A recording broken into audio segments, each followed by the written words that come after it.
¿no? Qué mal, esos chistes baratos. Sí, ¿no? bueno, pero vienen al caso.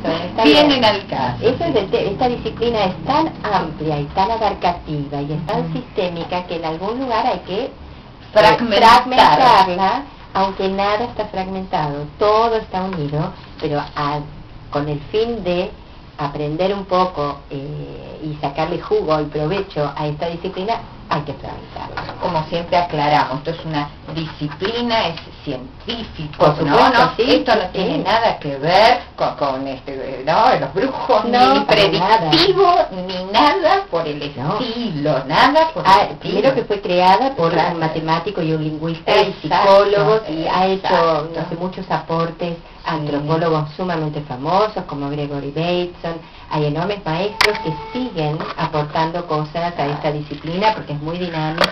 Inclusive hay todos los años, bueno, existe la Asociación de Programación Neurolingüística, hay varias escuelas muy prestigiosas, yo estudié en una de ellas. Ajá. Así que realmente es una disciplina seria. Todo va a depender de también quién la haga. Totalmente, pues ya sabemos, como en todas las profesiones, hay profesionales y profesionales. Y que pobre, a veces la disciplina no tiene nada que ver, sino quién la ejecuta o la ejerce. Exactamente. Les cuento al público que yo en este momento a Adriana la estoy filmando y la estoy grabando además, ¿sí? Y esto en el día de mañana ya van a poder verla y escucharla nuevamente. Porque va a estar subido a YouTube, o sea que qué bárbaro. Y además al blog de Adriana, que es www.procesosdecambioycomunicacion.blogspot.com. ¿Anotaste? www.procesosdecambioycomunicacion.blogspot.com. ¿Sí? Ahí van a poder ver un poco desde enero a julio todas esta continuidad, esta capacitación que hemos tenido, ¿verdad? Y también tienen los artículos para leer. Exacto.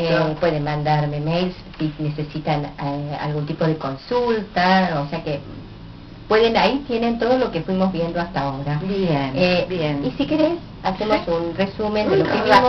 Ahí raconto, ¿no? Desde enero a ahora vimos el lenguaje no verbal, que estuvimos viendo que es tan importante, que decimos muchas más cosas con el cuerpo, con nuestra fisiología, con los gestos, que a veces con las palabras.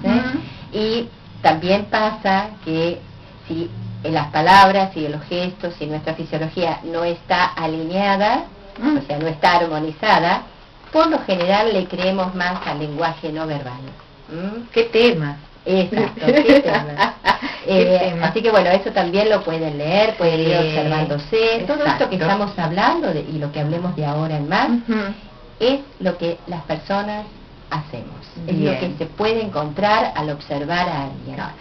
Alguien que es exitoso y alguien que está a medio camino. O sea que todo es observable, o casi todo.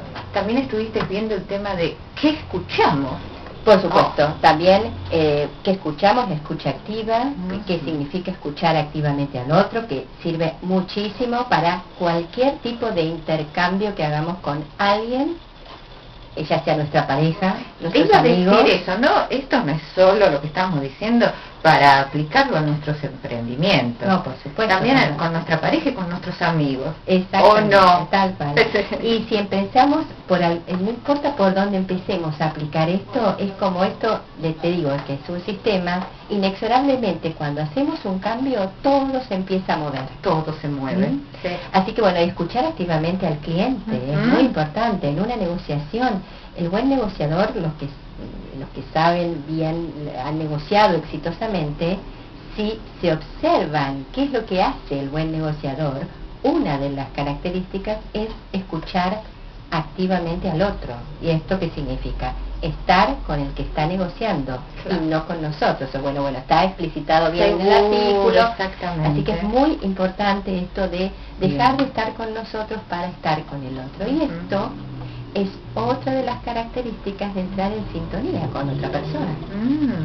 Eso también estuvimos hablando, cómo hacer rapport o sintonía o empatía, entrar al mundo del otro, que es tan importante en una venta, en cualquier otro tipo de relación, cuando queramos desarrollar una relación, una de las características es escuchar a la otra persona que tenemos enfrente, para saber exactamente qué nos quiere decir, y no escuchar lo que nosotros queremos escuchar. Y acá viene también enlazado todo el tema de los juicios, Absolutamente, también lo vimos, las creencias.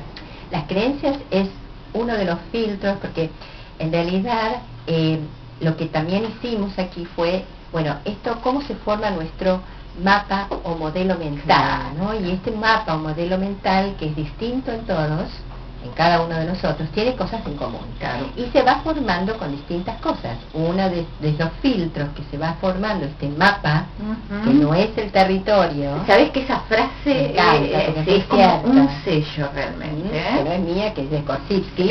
Está bien. No, pero bueno, ella lo aclara por las dudas, ¿no? Para no tener problemas con las marcas.